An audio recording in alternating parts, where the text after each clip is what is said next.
Hi all, നമ്മളിന്ന് നോക്കാൻ പോകുന്നത് SCERT 10ാം ക്ലാസ്സിൻ്റെ കെമിസ്ട്രിയുടെ 7ാമത്തെ ചാപ്റ്റർ ആയിട്ടുള്ള some compounds of industrial importance ആണ്. 7ാമത്തെ ചാപ്റ്റർ ആയിട്ടുള്ള വ്യാവസായിക പ്രാധാന്യമുള്ള ചില സംയുക്തങ്ങളെക്കുറിച്ചിട്ടുള്ള പാഠമാണ് നമ്മൾ എന്ത് ചെയ്യാൻ പോകുന്നത് നോക്കാനായിട്ട് പോകുന്നത്. നമുക്കെന്തായാലും ടെക്സ്റ്റ് ഇനി വായിച്ച് തന്നെ പഠിക്കാം. 10th ഇപ്പോഴത്തെ നമ്മുടെ ക്വസ്റ്റ്യൻ പാറ്റേൺ അനുസരിച്ചിട്ട് ടെക്സ്റ്റ് വായിച്ച് പഠിച്ച കുട്ടികൾക്കാണ് നല്ല മാർക്ക് കിട്ടുന്നതും ഇത് മനസ്സിലാക്കി പഠിച്ചവർക്ക്. അപ്പോൾ നമുക്ക് ടെക്സ്റ്റ് വെച്ച് തന്നെ പഠിച്ചു തുടങ്ങാം. So industrial revolution and green revolution have brought about major changes in human history. നമ്മുടെ ചാപ്റ്റർ തുടങ്ങുന്നതെന്ന് പറഞ്ഞാൽ ഇൻഡസ്ട്രിയൽ റവല്യൂഷനും അല്ലെങ്കിൽ വ്യാവസായിക മുന്നേറ്റവും ഹരിത വിപ്ലവവും മാനവ ചരിത്രത്തിലെ തന്നെ പ്രധാന മാറ്റങ്ങൾ കൊണ്ടുവന്ന രണ്ട് കാര്യങ്ങളാണ്. ഓക്കെ, അപ്പോൾ ഇൻഡസ്ട്രിയൽ റവല്യൂഷനും ഗ്രീൻ റവല്യൂഷനും എന്താണെന്ന് നോക്കിയാലോ. അത് ഇൻഡസ്ട്രിയൽ റവല്യൂഷൻ എന്ന് പറഞ്ഞാൽ ഇൻഡസ്ട്രീസിൻ്റെ വളർച്ച തന്നെയാണ്. പണ്ട് നമ്മൾ ഈ ഫോട്ടോയിൽ കാണിച്ചിരിക്കുന്നത് പോലെ എല്ലാം ആൾക്കാർ കൈകൊണ്ട് ചെയ്തിരുന്ന ജോലിയായിരുന്നു അല്ലേ. ഒഴുകുന്നത് മണൽ നമ്മുടെ മണ്ണൊഴുകുന്നതും വിത്തിടുന്നതും വിളവെടുക്കുന്നതും എല്ലാം എന്തായാലും മനുഷ്യർ ചെയ്തിരുന്ന കാര്യമായിരുന്നു. പക്ഷെ ഇപ്പം അതല്ല. ഇപ്പം എല്ലാം എന്ത് ചെയ്യും, മെഷീൻസ് ഉപയോഗിച്ചിട്ടാണ് നമ്മൾ ചെയ്യുന്നത്. അപ്പോൾ ഇൻഡസ്ട്രിയൽ റവല്യൂഷൻ ആൾക്കാരുടെ വർക്ക് കുറഞ്ഞിട്ട് എന്ത് വന്നു, മെഷീൻസ് കൂടുതലും അവരിൽ എന്ത് ചെയ്തു, സബ്സ്റ്റിറ്റ്യൂട്ട് ചെയ്ത് വന്നു തുടങ്ങി. അതാണ് ഇൻഡസ്ട്രിയൽ റവല്യൂഷൻ എന്ന് പറഞ്ഞാൽ.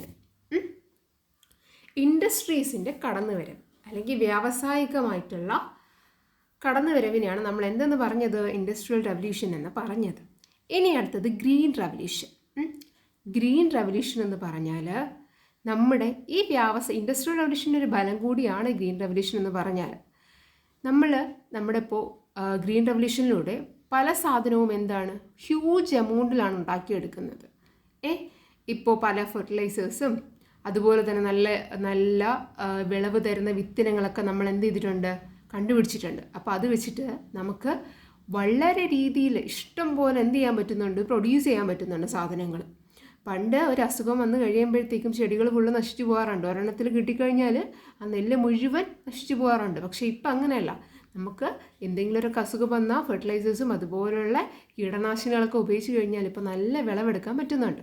അപ്പോൾ നമ്മൾ ഇൻഡസ്ട്രിയൽ റവല്യൂഷനും ഗ്രീൻ റവല്യൂഷനും അല്ലേ, ഇൻഡസ്ട്രി എന്ന് പറയുമ്പോഴത്തേക്കും നമ്മുടെ എന്തിൻ്റെയൊക്കെ മെഷീൻസിൻ്റെയൊക്കെ കടന്നുവരവും പിന്നെ ഈ പറഞ്ഞ കണക്ക് സംഗ്രഹണ ഇനം വിത്തുകളും അവരുടെയൊക്കെ കടന്നുവരവും ഫെർട്ടിലൈസേഴ്സിൻ്റെയൊക്കെ കടന്നുവരവ് നമ്മുടെ മനുഷ്യ അല്ലെങ്കിൽ മാനവിക ചരിത്രത്തെ തന്നെ മാറ്റിമറിച്ച രണ്ട് സംഭവങ്ങളാണ് ഇതെല്ലാം. ഇൻഡസ്ട്രിയൽ റവല്യൂഷനും ഗ്രീൻ റവല്യൂഷനും ആണല്ലോ. ഇതെന്താണ്, ട്രഡീഷണലിൽ നിന്ന് മോഡേൺ ലൈഫ് സ്റ്റൈലിൽ നിന്നുള്ളൊക്കെ മാറ്റമാണല്ലേ. അത് നമുക്കറിയാം. പിക്ചർ നോക്കുമ്പോൾ നമുക്കറിയാം പണ്ട് എങ്ങനെയായിരുന്നു, ഇപ്പോൾ എങ്ങനെയാണ്. ഇപ്പോൾ ആൾക്കാർ വലിയ പണിയെടുക്കുന്നത് നമ്മൾ കാണാറ് പോലുമില്ല അല്ലേ. അവിടെ എന്താണ്, മെഷീൻസ് ആണ് ഇപ്പോൾ അത് ചെയ്യുന്നത്. ഇനി പരന്നു കിടക്കുന്ന നെൽപ്പാടങ്ങൾ അല്ലേ, നമുക്ക് കാണാൻ പറ്റുന്ന എന്താണ്, ഒരു പരന്ന നല്ല വിശാലമായിട്ടുള്ള നെൽപ്പാടങ്ങളാണ്. ഇപ്പോൾ അതൊക്കെ കാണാൻ കിട്ടുന്നുണ്ടോ? നിങ്ങൾ ചുറ്റുപാടും ഇതൊക്കെ കാണുന്നുണ്ടോ?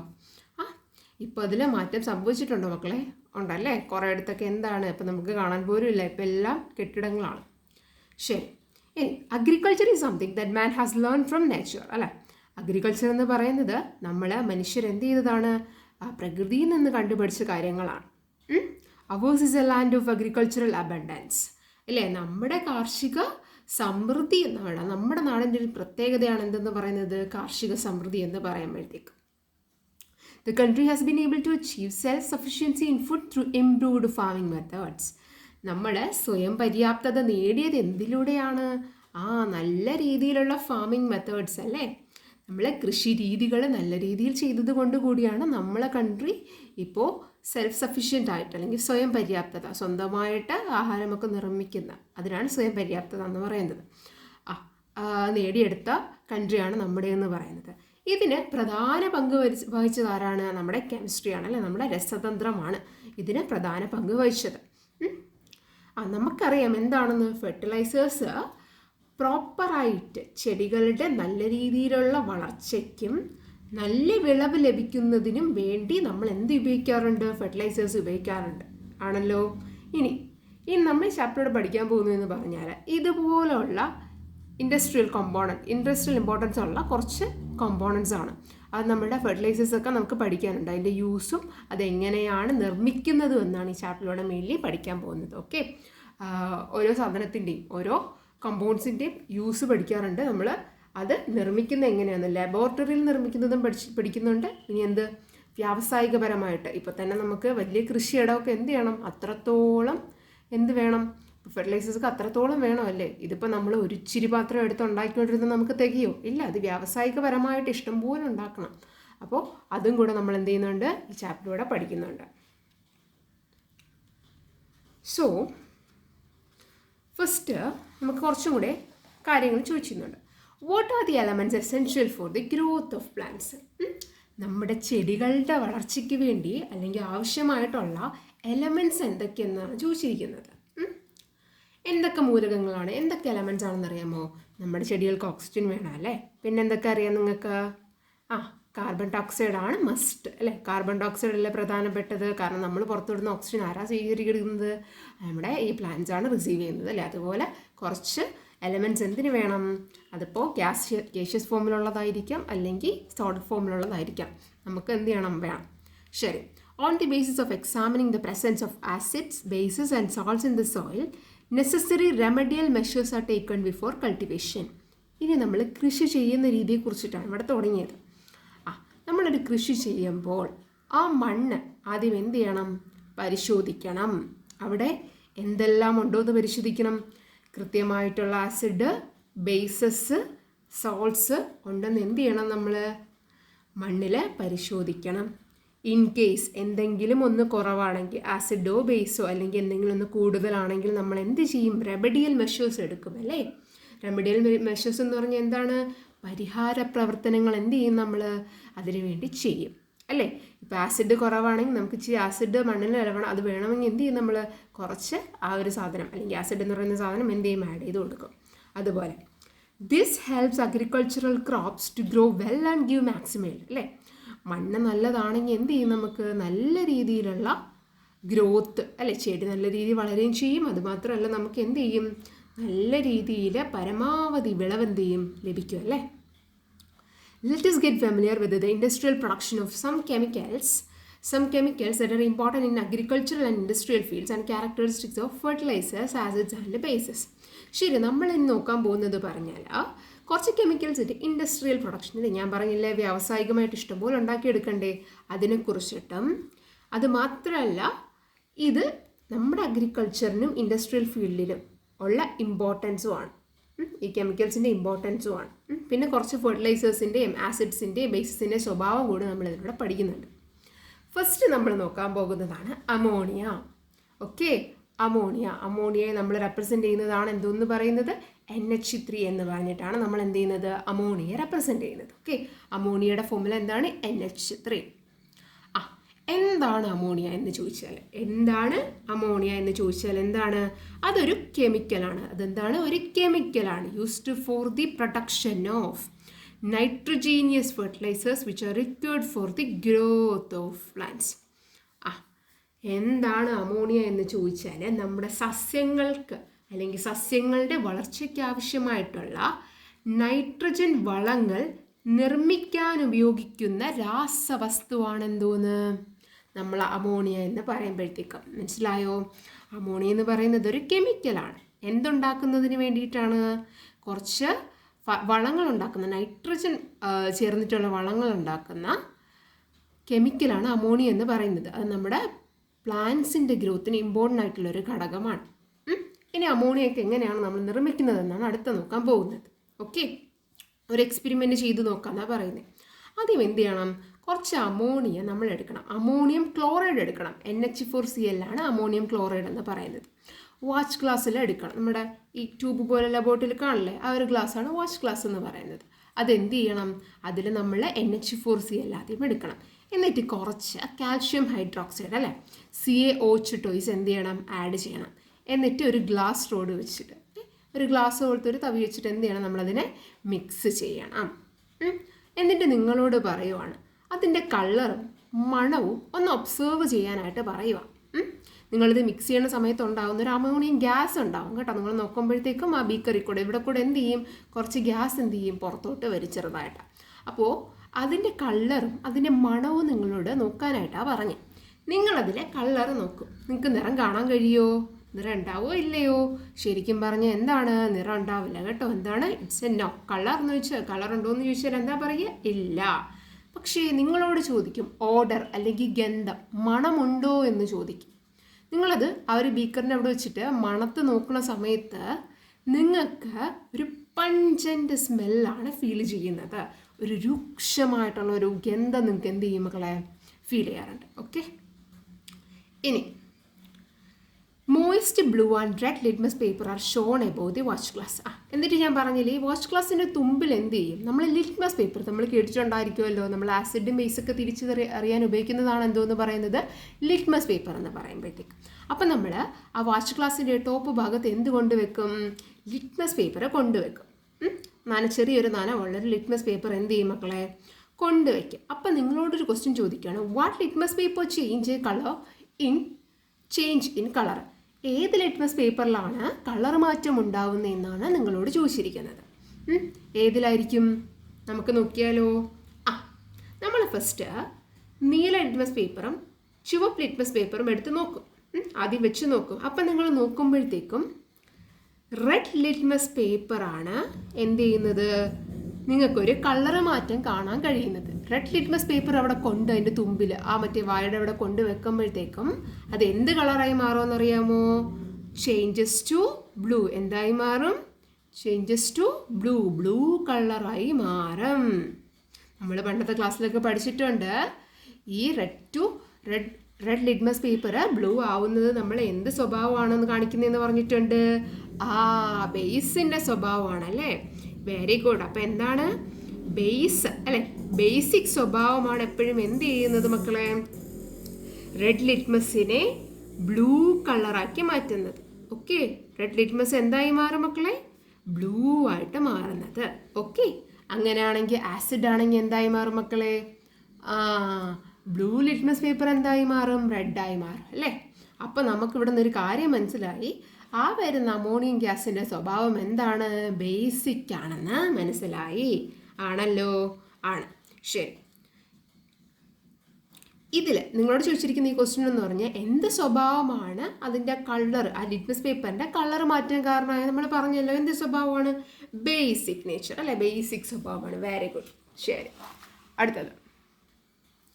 അടുത്ത നമ്മൾ നോക്കാൻ പോകുന്നത് complete the chemical equation of the reaction that occurred in the watch glass.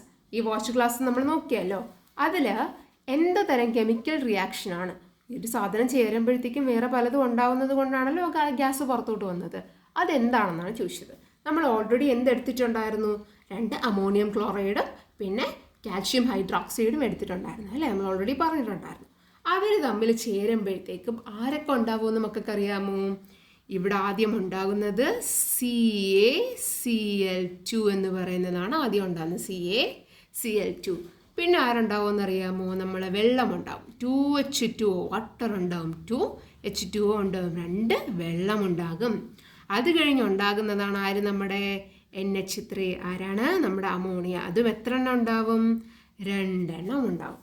Okay ആണോ മക്കളെ? ശരി, ഇനി ഇവിടെ ഒരു പടം കൊടുത്തിട്ടുണ്ട്, കാണാവോ? ഞാനിപ്പോൾ ആ നിർമ്മാണം നിങ്ങളോട് പറഞ്ഞു തന്നു അല്ലേ? അതെങ്ങനെയാണ് അവർ നിർമ്മിക്കുന്നതെന്ന് പടം രൂപത്തിൽ ഇവിടെ കൊടുത്തിട്ടുണ്ട്. ഇതാണ് ലബോറട്ടറിയിൽ. നിങ്ങളുടെ ലബോറട്ടറിയിൽ അമോണിയ പ്രിപ്പയർ ചെയ്യുന്നത് എങ്ങനെയാണ്? അതിൻ്റെ പടം വരയ്ക്കാൻ പറഞ്ഞ് ഏത് പടം വരയ്ക്കുക? ഈ പടമാണ് വരയ്ക്കുക കേട്ടോ. എന്താണ്? പ്രിപ്പറേഷൻ ഓഫ് അമോണിയ ഇൻ ലബോറട്ടറിയാണ് എന്ത് ചെയ്തിരിക്കുന്നത്? ഇവിടെ കാണിച്ചിരിക്കുന്നത്. നിങ്ങൾ ഓൾറെഡി നമ്മൾ NH4 ഇതെല്ലാം ഓൾറെഡി നമ്മൾ നോക്കിക്കഴിഞ്ഞു. പക്ഷെ ഇവിടെ ഒരു സാധനം ഇവിടെ കിടക്കുന്നുണ്ട്, ഡ്രൈയിങ് ടവർ. അത് നമ്മൾ ഇതുവരെ പറഞ്ഞില്ലല്ലോ. അതെന്തായിരിക്കും ഡ്രൈയിങ് ടവർ എന്ന് പറഞ്ഞാൽ? ഈ ഡ്രൈയിങ് ടവർ നമ്മളിവിടെ ഉപയോഗിച്ചിരിക്കുന്ന ഡ്രൈയിങ് ടവർ എന്ന് പറയുന്നൊരു സാധനം അവിടെ ഉള്ള വെള്ളത്തിനെ വലിച്ച് റിമൂവ് ചെയ്യും. കണ്ടോ? റിമൂവ് ചെയ്യും. ആരെയാണ്? അവിടെ ഉള്ള മോയ്സ്ചർ, നനവ് അല്ലെങ്കിൽ വെള്ളത്തിനെ എന്ത് ചെയ്യും മക്കളെ? അവിടെ നിന്ന് റിമൂവ് ചെയ്യും. ഈ ഡ്രൈയിങ് ടവറിൻ്റെ അവിടെ കൊടുത്തിരിക്കുന്ന സാധനം കണ്ടോ? CaO എന്ന് പറയുന്ന കാൽഷ്യം ഓക്സൈഡാണ് എന്ത് ചെയ്തിരിക്കുന്നത്? നമ്മളുടെ ഡ്രൈയിങ് ഏജൻ്റായിട്ട് കൊടുത്തിരിക്കുന്നത്. കാൽഷ്യം ഓക്സൈഡ് അല്ലെങ്കിൽ നമ്മൾ വേറെ പേരിൽ പറയും എന്താണ്? ക്വിക്ലൈം. നമ്മൾ ഈ അമോണിയം ഉണ്ടായ അമോണിയയെ ഇതിൽ കൂടെ ഇവിടെ നിന്ന് ഉണ്ടായിക്കഴിഞ്ഞാൽ അത് ഇവിടെ കൂടെ പാസ് ചെയ്യുമ്പോൾ ഈ ഡ്രൈയിങ് ടവറിൽ കൂടെ പാസ് ചെയ്യുന്ന സമയത്ത് അവിടെ ഉണ്ടായിരുന്ന വെള്ളമൊക്കെ ആര് വലിച്ചെടുക്കും? ഈ ഡ്രൈയിങ് ടവറിൽ CaO എന്ത് ചെയ്യും? വലിച്ചെടുക്കും. ഓക്കെ അല്ലേടാ? ശരി. ഇനി in figure 7.1 the jar used for collecting ammonia is kept inverted. Ammonia collect ചെയ്യാൻ ഉപയോഗിച്ചിരുന്ന എന്ത് ആ ജാറില്ലേ കമഴ്ത്തി വെച്ചിരിക്കുന്നതായിട്ട് കാണുന്നില്ലേ നിങ്ങൾ? എന്തുകൊണ്ടായിരിക്കും? അതിൻ്റെ ഒരു relating to its density of ammonia, അമോണിയയുടെ സാന്ദ്രത അനുസരിച്ചിട്ടാണ് അതങ്ങനെ അടന്ന് ചെയ്തിട്ട് ഇൻവേർട്ടഡ് ആയിട്ട് തിരിച്ചു വെച്ചിരിക്കുന്നത്. അതെന്തെന്ന് വെച്ചാൽ നമ്മളെ വായുവിനേക്കാൾ സാന്ദ്രത കുറവാണ് അമോണിയയ്ക്ക്. അമോണിയ ഹാസ് എന്തുകൊണ്ടെന്ന് വെച്ചാൽ എന്താണ്? അമോണിയ ഹാസ് അല്ലെങ്കിൽ ammonia is less denser than air. Okay അല്ലേ? എയറിനേക്കാളും ഡെൻസിറ്റി കുറവാണ് ആർക്ക്? അമോണിയയ്ക്ക് എന്ന് പറഞ്ഞാൽ. അതുകൊണ്ടാണ് എന്ത് ചെയ്തത് നമ്മൾ അങ്ങനെ വെച്ചിരിക്കുന്നത്. അപ്പോൾ ഇങ്ങനൊരു ക്വസ്റ്റ്യൻ ചോദിച്ചാൽ നിങ്ങൾ എന്താ പറയുന്നത്? Ammonia is less denser than air അല്ലേ? വായുവിനേക്കാൾ സാന്ദ്രത കുറവാണ് ആർക്ക്? അമോണിയയ്ക്ക് എന്ന് പറഞ്ഞാൽ. അതുകൊണ്ടാണ് അങ്ങനെ വെച്ചിരുന്നത്. ഓക്കെ, ശരി. ഇനി നമ്മൾ അമോണിയം ഗ്യാസ് ഉണ്ടാക്കുന്ന വേറൊരു എക്സ്പെരിമെൻ്റ് നോക്കാൻ പോവുകയാണ്. ഓക്കെ, ശരി. ഫസ്റ്റ് ആണ് അവിടെ ഒരു പടം കൊടുത്തിരിക്കുന്നത്, കാണാമോ? ഇവിടെ ഒരു പിക്ചർ കൊടുത്തിട്ടുണ്ട് അല്ലേ? ശരി, അതാണ് നമ്മൾ നോക്കാൻ പോകുന്നത്. ഫസ്റ്റ് നിങ്ങളോട് പറയാണ്, കളക്ട് അമോണിയൻ്റെ റൗണ്ട് ബോട്ടംഡ് ഫ്ലാസ്ക്. ഇതുപോലൊരു ഫ്ലാസ്ക്, ഇത് ശരിക്കും നൂന്നിരിക്കുവാണ്. നമ്മൾ പ്രസൻറ്റ് ഇങ്ങനെ വെച്ചിരിക്കുമ്പോൾ ഇങ്ങനെ വെക്കുക. അപ്പോൾ ഇങ്ങനെ നൂന്നിരിക്കുന്ന ഫ്ലാസ്കിൽ എന്ത് ചെയ്യും? നമ്മൾ കുറച്ച് അമോണിയ എടുക്കും. എന്നിട്ട് ഇതുപോലെ ബാക്കി സാമഗ്രികളൊക്കെ എന്ത് ചെയ്യും? ഇതുപോലെ അറേഞ്ച് ചെയ്യും അല്ലേ? ഇതുപോലെ നമ്മൾ അറേഞ്ച് ചെയ്ത് വെക്കും. ഇനി നിങ്ങളോട് പറയാം, dip the jet tube in the beaker containing water mixed with phenolphthalein. ഇവിടെ എന്ത് ചെയ്തിട്ടുണ്ട്? വെള്ളവും ഫിനോഫ്താലിൻ എന്ന് പറയുന്ന ഒരു സാധനവും എന്ത് ചെയ്തിട്ടുണ്ട്? മിക്സ് ചെയ്ത് വെച്ചിട്ടുണ്ട്. ഇവിടെ നിങ്ങളോട് പറയുക, ഒരു ജെറ്റ് ട്യൂബ്, ഈ കാണുന്ന ഈ ഒരു സംഭവം ഉണ്ടല്ലോ, ഇതെന്ത് ചെയ്തിരിക്കുകയാണ്? മുക്കി വെച്ചിരിക്കുക. ഡിപ്പ് ചെയ്യാനായിട്ട് പറയുക. എന്നിട്ട് യൂസിങ് എ സിറിഞ്ച്, ഈ സിറിഞ്ച് ഉപയോഗിച്ചിട്ട് കുറച്ച് ഡ്രോപ്സ് ഓഫ് വെള്ളം ഇവിടെ കൂടെ എന്ത് ചെയ്യാം? വെള്ളം കുറച്ച് അങ്ങോട്ട് മുകളിലത്തെ ഫ്ലാസ്കിലോട്ട് കുറച്ചൊന്ന് സ്പ്രേ ചെയ്ത് അല്ലെങ്കിൽ ജസ്റ്റ് ഒന്ന് ഫ്യൂ ഡ്രോപ്സ് ഇഞ്ചെക്ട് ചെയ്ത് കൊടുക്കാനായിട്ട് പറയുവാണ്. ഇവിടെ എന്താണുള്ളത്? അമോണിയാണ് ഉള്ളത് അല്ലേ? ഇപ്പോൾ ഇവിടെ വെള്ളവും ഫിനോഫ്താലിനും ഉണ്ട്, ഇവിടെ അമോണിയ ഉണ്ട്, ഇവിടെ എന്താണ്? നമ്മൾ കുറച്ച് വെള്ളം സിറിഞ്ച് ചെയ്ത് കൊടുക്കുകയാണ്. നിങ്ങൾ എന്ത് ഒബ്സർവ് ചെയ്തെന്നാണ്, നിങ്ങൾ എന്താണ് നിരീക്ഷിച്ചതെന്നാണ് ചോദിക്കുന്നത്. ഈ പടത്തിൽ കാണുന്നത് പോലെ വെള്ളം മുകളിലേക്ക് ഇരച്ച് കയറുന്നതാണ് നമുക്ക് കാണാൻ പറ്റുന്നത്. എന്ത് ചെയ്യുന്നുണ്ട്? വാട്ട് ഡു യു ഒബ്സർവ് വെച്ചാൽ എന്താണ്? വെള്ളം എന്ത് ചെയ്യുന്നുണ്ട്? മുകളിലേക്ക് ഇരച്ച് കയറുകയാണ് ചെയ്യുന്നത്. അടുത്ത് ചോദിച്ചിരിക്കുന്നത്, what can be inferred about the solubility of ammonia in water. നിങ്ങളോട് ചോദിച്ചത് അമോണിയയുടെ ജലത്തിലെ ലേയത്വത്തെക്കുറിച്ച് എന്ത് അനുമാനിക്കാമെന്നാണ് നിങ്ങളോട് ചോദിച്ചത്. എന്താണെന്ന് നിനക്കറിയാവോ? നമുക്ക് നോക്കാം. ഓക്കെ, ജലം ഫ്ലാസ്കിനുള്ളിലേക്ക് ഇരച്ചു കയറാൻ കാരണം എന്തായിരിക്കും? അമോണിയം വെള്ളത്തിൽ നന്നായി ലയിക്കുന്നു. ഇപ്പോൾ സോളിബിലിറ്റി ചോദിച്ചപ്പോൾ എന്താണ്? അമോണിയ എന്ത് ചെയ്യുന്നുണ്ട്? അമോണിയ solubles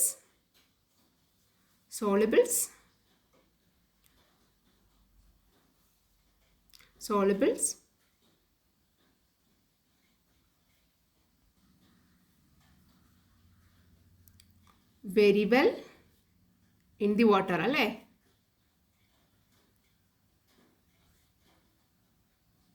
ഓക്കെ, അപ്പോൾ എന്താണ്? അമോണിയ വെള്ളത്തിൽ നന്നായി ലയിക്കുന്നു. Ammonia soluble very well in the water. നല്ല രീതിയിൽ എന്ത് ചെയ്യുന്നുണ്ട്? അമോണിയ വെള്ളത്തിൽ ലയിക്കുന്നുണ്ട്.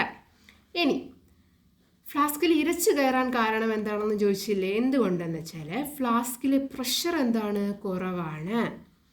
അതുകൊണ്ടാണ് അന്തരീക്ഷവായു ജലത്തിലെ ഫ്ലാസ്കിനെ മുകളിലോട്ട് പൊക്കിയത്. ഓക്കെ, ആ ജലത്തിനുണ്ടല്ലോ ഫ്ലാസ്കിൻ്റെ എന്ത് ചെയ്ത് മുകളിലോട്ട് പൊക്കിയതിൻ്റെ കാരണം എന്താണ്? പ്രഷർ എന്താണ്? അവിടെ കുറവാണ്. എന്താണ്? Pressure is less. പ്രഷർ എന്താണ്? പ്രഷർ കുറവാണ്, ലെസ്സാണ്, അതുകൊണ്ടാണ്. ഓക്കെ അല്ലേ? ശരി. Why does the water entering the flask changes its colour? പിന്നെ ഒരു ക്വസ്റ്റ്യൻ ചോദിച്ചിരിക്കുന്നത്, എന്തുകൊണ്ടാണ് ഇവിടെ കളർ മാറിയതാണ്? കാരണം വെള്ളം പോലിരുന്ന സാധനം ഇങ്ങനെയാണ് ഇപ്പോൾ പിങ്ക് കളറിലൊക്കെ മാറിയത് അല്ലേ? അതെന്താണെന്ന് നമുക്ക് നോക്കാം. അമോണിയ വെള്ളത്തിൽ ചേർന്ന സമയത്ത് ആരായി മാറി? അമോണിയ വെള്ളത്തിൽ ചേർന്ന സമയത്ത് ആരായി മാറി? അമോണിയം ഹൈഡ്രോക്സൈഡായി മാറി. ആണല്ലോ, അമോണിയം വെള്ളത്തിനോട് ചേർന്ന് ആരായി മാറി? അമോണിയം ഹൈഡ്രോക്സൈഡായി മാറി.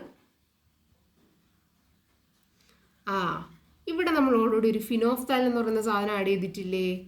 അത് കാരണമാണ് അവിടെ എന്തുണ്ടായത്? കളർ ചേഞ്ച് ഉണ്ടാക്കിയത്. ഫിനോഫ്താലിൻ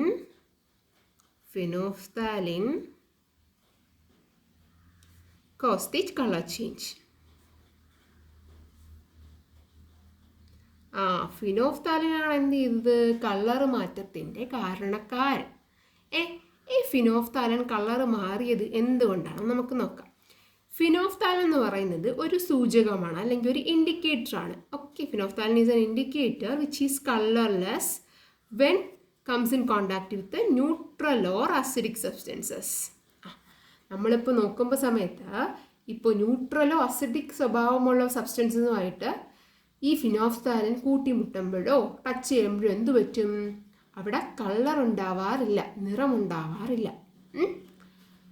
പക്ഷേ ആൽക്കലൈൻ സബ്സ്റ്റൻസുമായിട്ട് ടച്ച് ചെയ്ത് കഴിഞ്ഞാൽ എന്ത് സ്വഭാവം കാണിക്കും? വെള്ളം കണക്കിരുന്ന സാധനം പിങ്ക് കളറിലായിട്ട് മാറും. അതാണ് നമുക്കിവിടെ ആവശ്യം. നമ്മൾ ഓൾറെഡി പറഞ്ഞല്ലേ, ഇവിടെ എന്തുകൊണ്ട് ഇവിടെ ഒരു കളർ മാറ്റം നമ്മൾ കണ്ടെത്തിയില്ലേ? അതെന്തുകൊണ്ടായിരിക്കും? ആൽക്കലൈൻ സബ്സ്റ്റൻസ് ഉള്ളത് കൊണ്ടാണ് അല്ലേ. ആൽക്കലൈൻ മീൻസ് എന്താണ്? Phenolphthalein cause the colour change because it meets with an basic അല്ലേ, it meets with a basic character അല്ലേ, അല്ലെങ്കിൽ ബേസിക് സബ്സ്റ്റൻസ്. ഒരു ഏതോ ബേസിക് സബ്സ്റ്റൻസുമായിട്ട് കൂട്ടിമുട്ടിയതുകൊണ്ടാണ് എന്ത് ചെയ്തത്? അവരുടെ സ്വഭാവം മാറി, colour മാറിയതല്ലേ.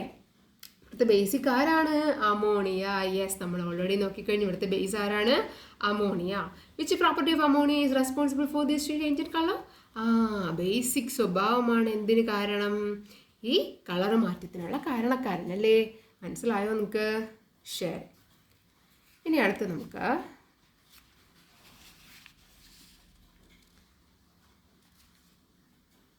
ammonium hydroxide is the product obtained when ammonia dissolves in water. Find its chemical formula by completing the chemical equation given below. നമുക്ക് മനസ്സിലായി എന്താണ് അമോണിയം ഹൈഡ്രോക്സൈഡ്. അമോണിയ വെള്ളത്തിൽ ഡിസോൾവ് ചെയ്തപ്പോൾ ഉണ്ടായ സാധനമാണ് നമുക്കറിയാം അല്ലേ. അമോണിയം ഹൈഡ്രോക്സൈഡ് അമോണിയ വെള്ളത്തിൽ ഡിസോൾവ് ചെയ്തപ്പോൾ ഉണ്ടായ കാര്യമാണ് നമുക്കറിയാം. അങ്ങനെയാണെങ്കിൽ അതിൻ്റെ കെമിക്കൽ ഫോർമുല എന്താണ്? NH3+H2O എന്ത് കിട്ടും? NH4OH. ഓക്കെ അല്ലേടാ? അമോണിയം ഹൈഡ്രോക്സൈഡ് നമ്മുടെ കെമിക്കൽ ഫോർമുല ഇങ്ങനെയാണ് കേട്ടോ, NH4OH. ക്ലിയർ അല്ലേ? ശരി, ഇനിയാണ് ഇത് most important of the questions ആണ് കേട്ടോ. നമുക്ക് industrial preparation of ammonia. Ammonia ഇപ്പം നമുക്ക് ഈ പറഞ്ഞതൊക്കെ ചെറിയ ഫ്ലാസ്കിൽ ഉണ്ടാക്കാൻ അറിയാം, പക്ഷേ അത്രമാത്രം മതിയോ? ഫെർട്ടിലൈസേഴ്സ് ഒക്കെ ഉണ്ടാക്കണമെങ്കിൽ അത്രയും വേണ്ടേ? അങ്ങനെയാണെങ്കിൽ നമ്മൾ എന്ത് ചെയ്യും? വ്യാവസായികപരമായിട്ട് നല്ല രീതിയിൽ നല്ല എമൗണ്ട് ഒരു ഇഷ്ടം പോലെ ഉണ്ടാക്കിയെടുക്കും അല്ലേ. അതാണ് നമ്മൾ നോക്കാൻ പോകുന്നത്. ഇൻഡസ്ട്രിയൽ പരമായിട്ട് വ്യാവസായികപരമായി നമ്മൾ അമോണിയ നിർമ്മിക്കുന്നത് എങ്ങനെയെന്നാണ്. അതിനിട്ട ഒരു പേരാണ് Haber process. It's an important point. Haber process. Ammonia നിർമ്മിക്കുന്നതിനുള്ള വ്യാവസായിക പ്രക്രിയയെ പറയുന്ന പേരെന്താണ്? Haber process. ഓക്കെ, ഇനി ഈ പ്രോസസ്സ് എന്താണെന്നാണ് നോക്കാൻ പോകുന്നത്. In this process nitrogen and hydrogen, ഇവിടെ ആരെയൊക്കെ നമ്മൾ എടുക്കും? നൈട്രജനെയും ഹൈഡ്രജനെയുമാണ് എന്ത് ചെയ്യുന്നത്? നമ്മൾ എടുക്കുന്നത്. അവരുടെ അംശബന്ധം അല്ലെങ്കിൽ റേഷ്യോ എന്താണ്? 1:3 ആണ്. നൈട്രജൻ 1%, ബാക്കി ഹൈഡ്രജനാണ് എത്ര ശതമാനവും? 3% നമ്മൾ എടുക്കുന്നത് അല്ലേ. എന്നിട്ട് ഇവരെ നമ്മൾ എന്ത് ചെയ്യും? കമ്പൈൻ ചെയ്യും അല്ലേ. എന്ത് ചെയ്യും? നമ്മൾ ഒരുമിപ്പിക്കും. എന്നിട്ട് ഒരുമിപ്പിച്ചിട്ട് നമ്മൾ എന്തൊക്കെ അവർക്ക് ഇട്ട് കൊടുക്കും? ഹൈ പ്രഷർ ഇട്ട് കൊടുക്കും അല്ലേ. നല്ല പ്രഷറും കൊടുക്കും, ടെമ്പറേച്ചറും കൊടുക്കും അല്ലേ. അങ്ങനെയാണ് ആരുണ്ടാവുന്നത്? നമ്മുടെ അമോണിയ ഉണ്ടാവുന്നത്. ഓക്കെ, അപ്പോൾ ഹേബർ പ്രോസസ്സിലാണ് നമ്മൾ എന്താ ചെയ്യുന്നത്? നൈട്രജനും ഹൈഡ്രജനും 1:3 റേഷ്യോയിൽ എടുത്തിട്ട് ഹൈ പ്രഷറും ടെമ്പറേച്ചറും കൊടുക്കുമ്പോഴാണ് നമുക്ക് ആര് കിട്ടുന്നത്? അമോണിയ എന്ന് പറയുന്ന ആ ഒരു സബ്സ്റ്റൻസ് കിട്ടുന്നത്. ഇനി വേറൊരു സാധനമുണ്ട്, ഒരു ഇമ്പോർട്ടൻ്റ് ഉള്ള പോയിന്റ് എന്ന് പറയുമ്പോഴത്തേക്കും നമ്മളിവിടെ ഒരു കാറ്റലിസ്റ്റ് ഉപയോഗിക്കുന്നുണ്ട്. ആരാണ് കാറ്റലിസ്റ്റ്? സ്പോഞ്ചാണ് അല്ലേ. ഈ കാറ്റലിസ്റ്റ് എന്ന് പറഞ്ഞാൽ എന്താണ്? നമ്മുടെ പരിപാടിക്ക് വരും. പക്ഷേ ഒരു കോൺട്രിബ്യൂഷനും വേറെ എന്താണ് വിസിബിളി ഒരു കോൺട്രിബ്യൂഷനും ചെയ്യത്തൊന്നുമില്ല. വന്നിട്ട് അങ്ങ് പോകും. ആരും അറിയാതെ വന്നിട്ട് പോകുന്ന ഒരു പരിപാടിയാണ് ആർക്കുള്ളത്? നമ്മൾ ഈ കാറ്റലിസ്റ്റുകൾക്കുള്ളത്. എന്ന് പറഞ്ഞാൽ നമ്മൾ റിയാക്ഷൻ ത്വരിതപ്പെടുത്തുകയോ മന്ദീഭവിപ്പിക്കുകയോ സ്ലോ ഡൗണോ സ്പീഡപ്പോ ചെയ്യാൻ സഹായിക്കുന്നത് ആരാണ്? ഈ കാറ്റലിസ്റ്റുകളാണ്. പക്ഷെ അവർ നമ്മളെ പ്രോഡക്റ്റിനായിട്ട് ഒരു ബന്ധവും വയ്ക്കില്ല, അവരെ തൊടയോ ഒന്നും ചെയ്യത്തില്ല. ഇത് വന്നിട്ട് ആ വഴി എന്ത് ചെയ്യും? പഴയ പോലെ തന്നെ അങ്ങ് തിരിച്ചു പോവുകയും ചെയ്യുന്നത്. ആ ഒരു സംഭവമാണ് കാറ്റലിസ്റ്റ് എന്ന് പറയുന്നത്. ഇവിടെ ഉപയോഗിക്കുന്ന കാറ്റലിസ്റ്റ് ഏതാണ്? Sponge iron. ഓക്കെ, ഏതാണ്? Sponge iron. ശരി, ഇതാണ്ട് ഇവിടെ നമ്മൾ ammonia preparation കൊടുത്തിട്ടുണ്ടല്ലോ. N2 + 3H2 2NH gives എന്താണ്? 2NH3 പ്ലസ് കുറച്ച് ഹീറ്റും കൂടെ പുറത്തോടും അല്ലേ. ഇവിടെ എന്താണ്? ഗ്യാസ്, ഇതും ഗ്യാസ്, ഇതും ഗ്യാസ് അല്ലേ. നൈട്രജൻ ഗ്യാസ് അമോണിയ ഉണ്ടാവുന്നത് എന്താണ്? ഗ്യാസ് തന്നെയാണ് ഉണ്ടാവുന്നത്. പിന്നെ ഇതാ ഇവിടെ കണ്ടോ 2 തരം ആരോ കിടക്കുന്നുണ്ടോ? നമ്മൾ മുൻപൊക്കെ ഒരു ആരോ അല്ലേ പഠിച്ചിട്ടുള്ളൂ. ഇതെന്ന് പറഞ്ഞാൽ ഇപ്പോൾ ഈ ആരോ മാത്രം നിങ്ങളൊന്ന് മനസ്സിലാക്കുക. എന്ന് പറഞ്ഞാൽ ഈ 2 എണ്ണം ചേർത്ത് നമുക്ക് ഇത് ഇത്ര ഉണ്ടാക്കാം. അതുപോലെ ഈ ഒരു സാധനത്തിനെ നമുക്ക് പല സാഹചര്യങ്ങൾ കൊടുത്തിട്ട് തിരിച്ചാരാക്കി മാറ്റാം? നൈട്രജനും ഹൈഡ്രജനും ഒക്കെ മാറ്റാം. അതിനാണ് ഈ 2 ആരോസ് യൂസ് ചെയ്യുന്നത്. കണ്ടോ, ഈ 2 അങ്ങോട്ടും ഇങ്ങോട്ടുമുള്ള ആരോസ് യൂസ് ചെയ്തിരിക്കുന്നത്. ഓക്കെ, ഇനി ഈ നൈട്രജൻ എടുക്കുമെന്ന് പറഞ്ഞു അല്ലേ. അത് എവിടെ നിന്നാണ് എടുക്കുന്നത്? നമ്മുടെ അറ്റ്മോസ്ഫിയറിക് എയറിൽ നിന്ന് അല്ലേ. നമ്മൾ എയറിൽ നിന്നാണ്, വായുവിൽ നിന്നാണ് എന്ത് ചെയ്യുന്നത്? നമ്മൾ നൈട്രജൻ എടുക്കുന്നത്. ഇനി ഹൈഡ്രജൻ എടുക്കുന്നത് എവിടെ നിന്നാണ് മക്കളെ? പെട്രോളിയത്തിൻ്റെ പ്രൊഡക്ട്സ് ആയിട്ടുള്ള പെട്രോളിയം നിന്ന് ഉണ്ടാക്കിയെടുക്കുന്ന നാഫ്ത എന്ന് പറയുന്നതിൽ നിന്നാണ് നമ്മൾ എന്തെടുക്കുന്നത്? ഇവിടെ ഉപയോഗിച്ചിരിക്കുന്ന ഹൈഡ്രജൻ എടുക്കുന്നത്. സോ ഈ നൈട്രജൻ എയറിൽ നിന്നും ഇതെവിടെ നിന്നാണ് എടുക്കുന്നത്?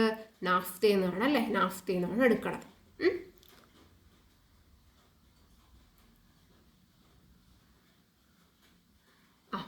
പിന്നെ ചില സമയത്ത് നമ്മൾ ഹൈഡ്രജൻ നാഫ്തയിൽ നിന്ന് എടുക്കുന്ന ഹൈഡ്രജനുണ്ട്, വേറൊരു ഹൈഡ്രജനും നമ്മൾ ചിലപ്പോൾ എടുക്കാറുണ്ട്. എന്തിൽ നിന്നാണ്?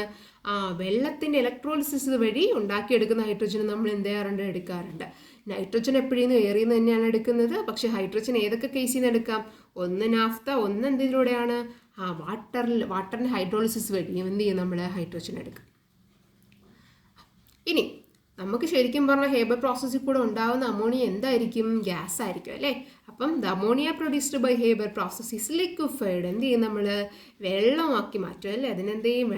വെള്ളത്തിൻ്റെ രൂപത്തിൽ അല്ലെങ്കിൽ ലിക്വിഡാക്കി മാറ്റിയിട്ട് എന്തെടുത്തിട്ട് ഹൈ പ്രഷർ കൊടുത്തിട്ട് നമ്മൾ ലിക്വിഡാക്കി മാറ്റിയിട്ട് എന്താക്കി സ്റ്റോർ ചെയ്യുക ചെയ്യുന്നത്?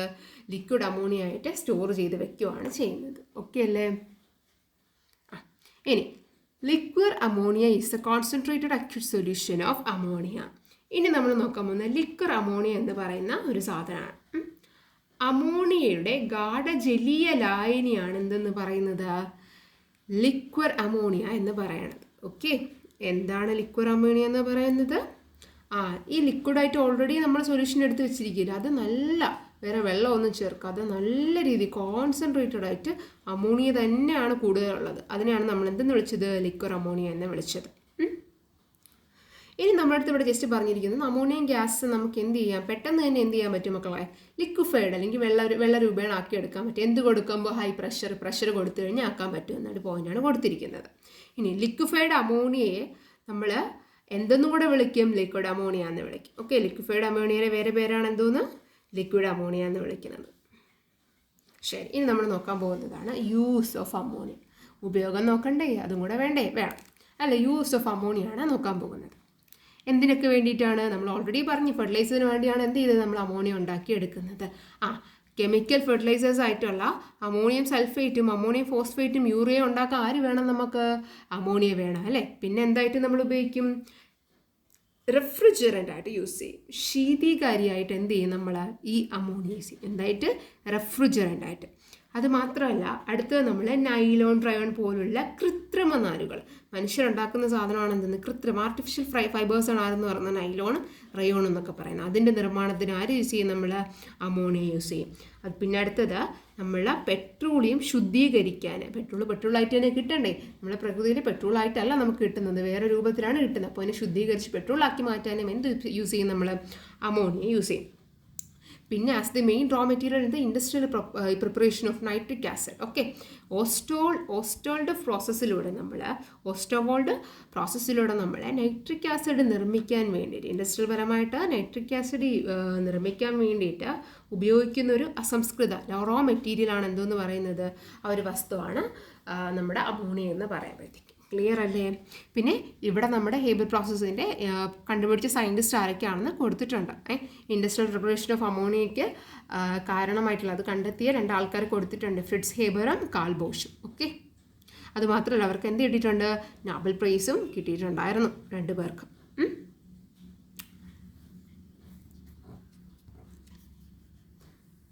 പിന്നെ ഇവിടെ വേറൊരു പോയിന്റും കൂടെ ഉണ്ട്.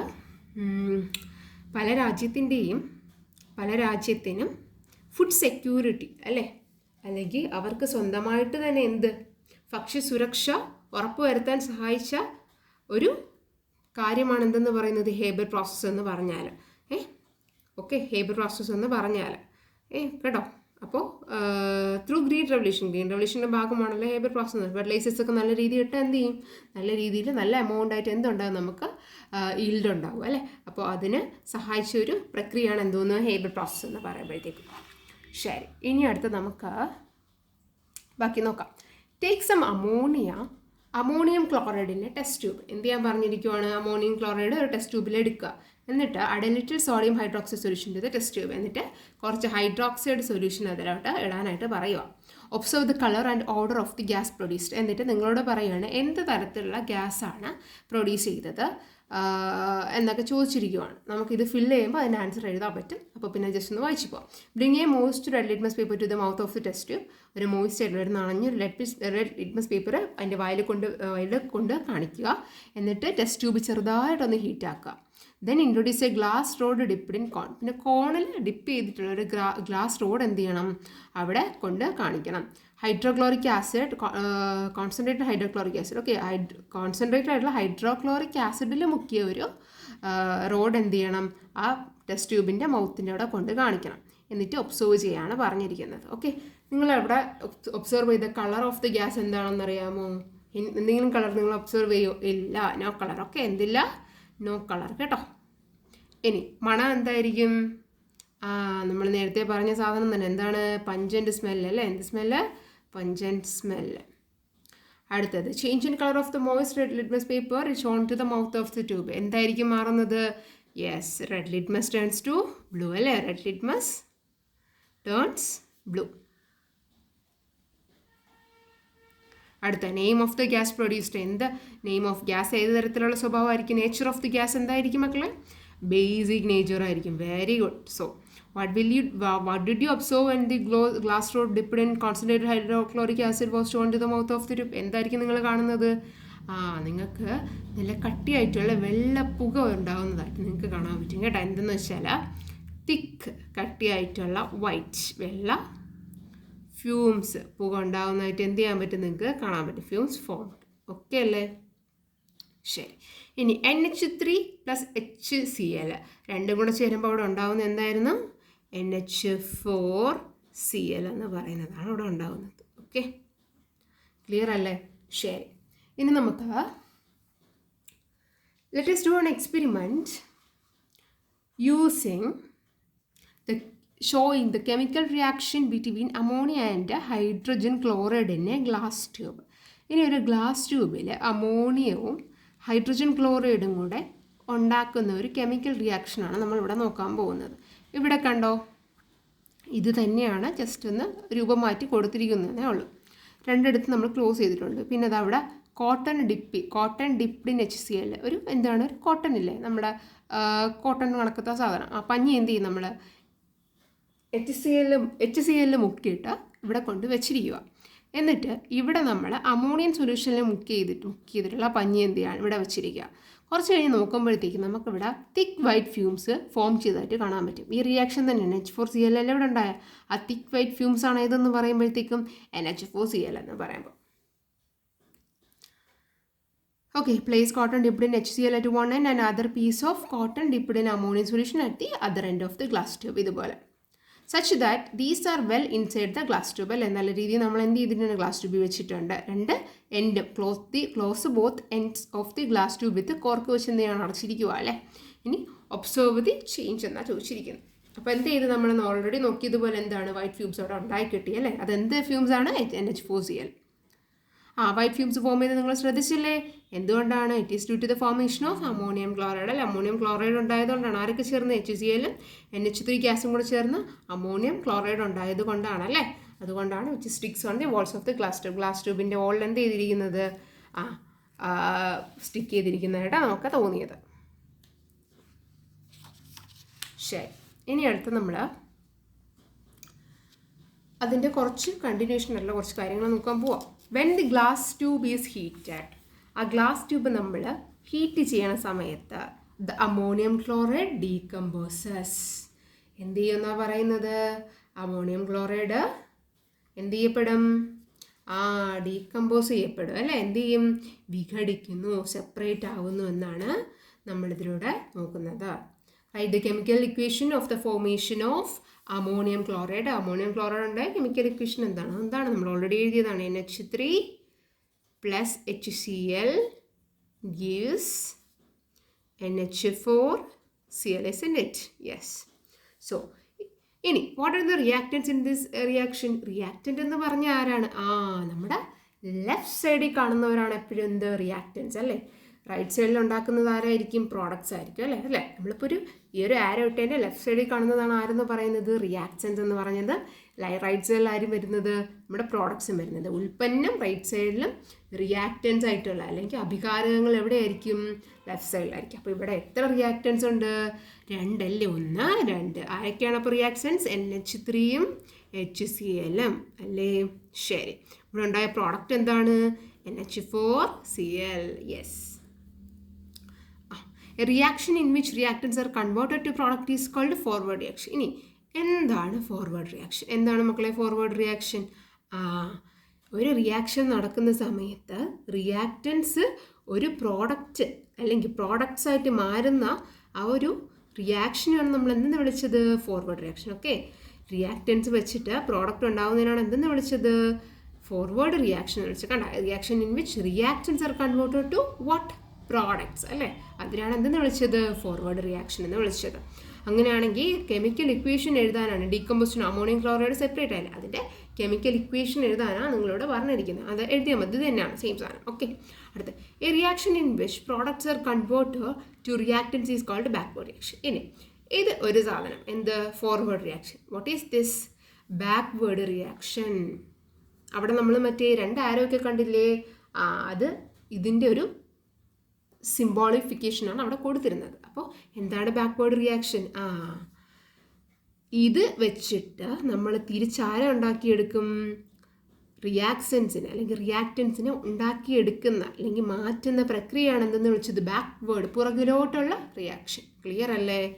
ഓക്കെ, ഫോർവേഡ് മുൻപിലോട്ടും മറ്റേത് എന്ത് ചെയ്യും, പുറകിലോട്ടും. ഉണ്ടാക്കിയ പ്രോഡക്റ്റിൽ നിന്ന് ആരുണ്ടാവും, നമ്മുടെ റിയാക്റ്റൻസ് ഉണ്ടാവും. നമുക്ക് ആ കെമിക്കൽ ഇക്വേഷൻ എഴുതാം, NH3 plus HCl.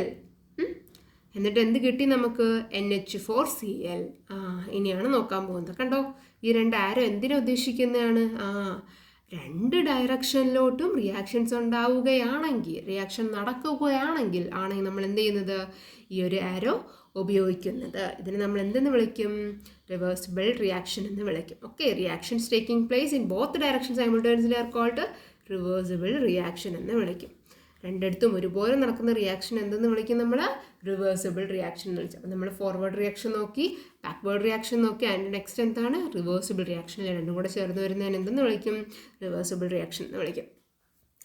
ഓക്കെ, ഇനി അടുത്തത് നമ്മുടെ ഇതിൽ ഓരോ ഫോർവേഡ് റിയാക്ഷൻ്റെയും ബാക്ക്വേർഡ് ആയിട്ടുള്ള റിയാക്ഷൻ്റെയും അത് എഴുതാൻ പോവാം. ഇവിടെ ആരൊക്കെ വരും, ഇത് റിവേഴ്സിബിൾ റിയാക്ഷൻ അല്ലേ, കൊടുത്തിട്ടുണ്ട്. 2 ആരോ കൊടുക്കുന്നത് എന്തർത്ഥം, റിവേഴ്സിബിൾ റിയാക്ഷൻ എന്നാണ്. അടുത്ത ഇവിടെ ഫോർവേഡ് റിയാക്ഷനിൽ ആരൊക്കെയാണ് ഉണ്ടാവുന്നത്, yes, N2 G + 3H2G gives ഒരു ആരോ ഇട്ടാൽ മതി കേട്ടോ, 2NH3. അതും എന്താണ്, ഗ്യാസ് ആണല്ലേ. ശരി, അടുത്തത് ബാക്ക്വേർഡ് എന്ത് കിട്ടും, തിരിച്ച് 2NH3 ഗിവ്സ്, അത് ഗ്യാസ് ആണ് കേട്ടോ, ഞാൻ എഴുതുന്നില്ല, N2 + 3H2. ഗ്യാസ് നിങ്ങൾ എഴുതിക്കോളാം. ഇവിടെ ഇത് തന്നെ എഴുതാമല്ലോ നമുക്ക്. 2SO2 + O2 gives 2SO3. സെൻറ്ററ്റ്. ഇവിടെ തിരിച്ചാര് ഇതിവിടെ വരും അല്ലേ. 2SO3 gives 2SO2 + O2 എന്ന് പറഞ്ഞാൽ എന്താ സംഭവം? യവന്മാർ രണ്ടുപേരും വെച്ച് നമുക്ക് ഇതിനെ ഉണ്ടാക്കാം, ഇതിനെ വെച്ചിട്ട് ആരെയൊക്കെ ഉണ്ടാക്കാം? തിരിച്ച് ഇവർ രണ്ടുപേരും ഉണ്ടാക്കാം. അതുപോലെ ഇവിടെ H2 + I2 = what? Implies what? 2HI അല്ലേ. ഇനി എന്ത് ചെയ്യാം? 2HI implies H2 + I2. Okay, clear അല്ലേ? ശരി. ഇനി എക്സാമിൻ്റെ കെമിക്കൽ റിയാക്ഷൻസ് ഗവൺമെൻറ് താഴെയുള്ള റിയാക്ഷൻസ് നോക്കാനാണ് പറഞ്ഞിരിക്കുന്നത്. നോക്കിക്കോ അല്ല. NaOH + HCl ആരൊക്കെ ഉണ്ടാവും? NaCl-ഉം H2 വാട്ടറും ഉണ്ടാവും. C + O2 ഉണ്ടാവും. നമ്മൾ കാർബൺ ഡയോക്സൈഡ്, നമുക്കറിയാം കാർബൺ ഡയോക്സൈഡ് ഉണ്ടാവും. അടുത്ത NaCl + AgNO3 എന്തുണ്ടാക്കും? NaNO3യും + AgCl ആണ് ഉണ്ടാക്കുന്നത്. ശരി. In all these reactants react to your products. നമ്മൾ നോക്കിക്കപ്പോൾ എന്താ മനസ്സിലായത്? ഒരു ആരോ മാത്രമേ കൊടുത്തിട്ടുള്ളൂ എന്ന് പറഞ്ഞാൽ എന്താണ്? റിയാക്റ്റൻസ് ചേർന്ന് ആരുണ്ടാക്കും? പ്രോഡക്ട്സ് ഉണ്ടാക്കും. പക്ഷേ however at the same condition the product do not change to reactant. Such type of reaction is called irreversible reaction. അപ്പോൾ ഒരു ആരോ മാത്രമുള്ള റിയാക്ഷനാണ് നമ്മൾ എന്തെന്ന് വിളിച്ചത്? ഇറിവേഴ്സിബിൾ. മറ്റേത് റിവേഴ്സിബിൾ, അങ്ങോട്ടും ഇങ്ങോട്ടും പോകും. ഇവൻ എന്ത് മാത്രമേ ചെയ്യുള്ളൂ? പ്രോഡക്റ്റ് ഉണ്ടാകും, പക്ഷെ അത് തിരിച്ചെന്താവൂല? റിയാക്റ്റൻസ് ആവൂല. അങ്ങനെയുള്ള റിയാക്ഷനാണ് നമ്മൾ എന്തെന്ന് വിളിച്ചത്? ഇറിവേഴ്സിബിൾ റിയാക്ഷൻ എന്ന് വിളിച്ചത്. Okay, the formation of ammonium by the reaction of nitrogen hydrogen is reversible. പിന്നെ നമ്മൾ ഓൾറെഡി മറ്റേ 2 ആരോ ഇട്ടപ്പോൾ നോക്കിക്കഴിഞ്ഞാൽ അമോണിയ ഉണ്ടാകുന്നത് എന്ത് റിയാക്ഷനാണ്? റിവേഴ്സിബിൾ ആണ്. കാരണം നമുക്ക് നൈട്രജൻ ഹൈഡ്രജൻ വെച്ചിട്ട് എന്ത് ചെയ്യാൻ വേണമെങ്കിൽ തിരിച്ച് അമോണിയ ഉണ്ടാക്കിയെടുക്കാം അല്ലേടാ. ഓക്കെ, ശരി. ഇനി എന്ന് പറയുമ്പോഴത്തേക്കും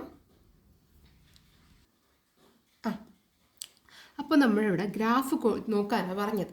ഗ്രാഫ് റേറ്റ് ഓഫ് റിയാക്ഷൻ്റെ ഒരു ഗ്രാഫ് ഇവിടെ എന്ത് ചെയ്തിട്ടുണ്ട്? കൊടുത്തിട്ടുണ്ട്. നമ്മൾ നോക്കുമ്പോൾ കാണാം N2 + 3H2 കണ്ടോ, 2NH3 മാറുന്ന ഒരു ഗ്രാഫാണ് ഇവിടെ കൊടുത്തിരിക്കുന്നത്. അടുത്ത 2NH3 തിരിച്ച് അല്ലെ, ബാക്ക്വേർഡ് റിയാക്ഷൻ്റെ ആ ഒരു ഇക്വേഷനാണ് ഇവിടെ ഇത് ഇക്വേഷൻ അല്ലെങ്കിൽ ഫോർമുലയാണ് എന്ത് ചെയ്തിരിക്കുന്നത്? ഇവിടെ കൊടുത്തിരിക്കുന്നത്. ഓക്കെ, അങ്ങനെയാണെങ്കിൽ ഇവിടെ നമ്മൾ ഫസ്റ്റ് നോക്കുമ്പോൾ ആര് മാത്രമേ ഉള്ളൂ? റിയാക്റ്റൻസ് മാത്രമേ ഉള്ളൂ. N2ഉം H2 ഒക്കെ അല്ലേ ഉള്ളൂ.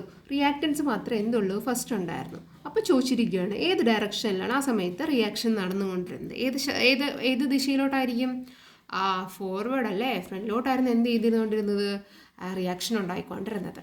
അപ്പോഴത്തേക്കും what happens to the rate of forward reactions time proceed? Time കൂടുന്ന സമയത്ത് എന്ത് പറ്റും? ഫോർവേഡ് റിയാക്ഷൻ ആൾസോ ഡിക്രീസ് ചെയ്യും അല്ലേ. കണ്ടോ, അത് കുറഞ്ഞു വന്ന് കണ്ടോ?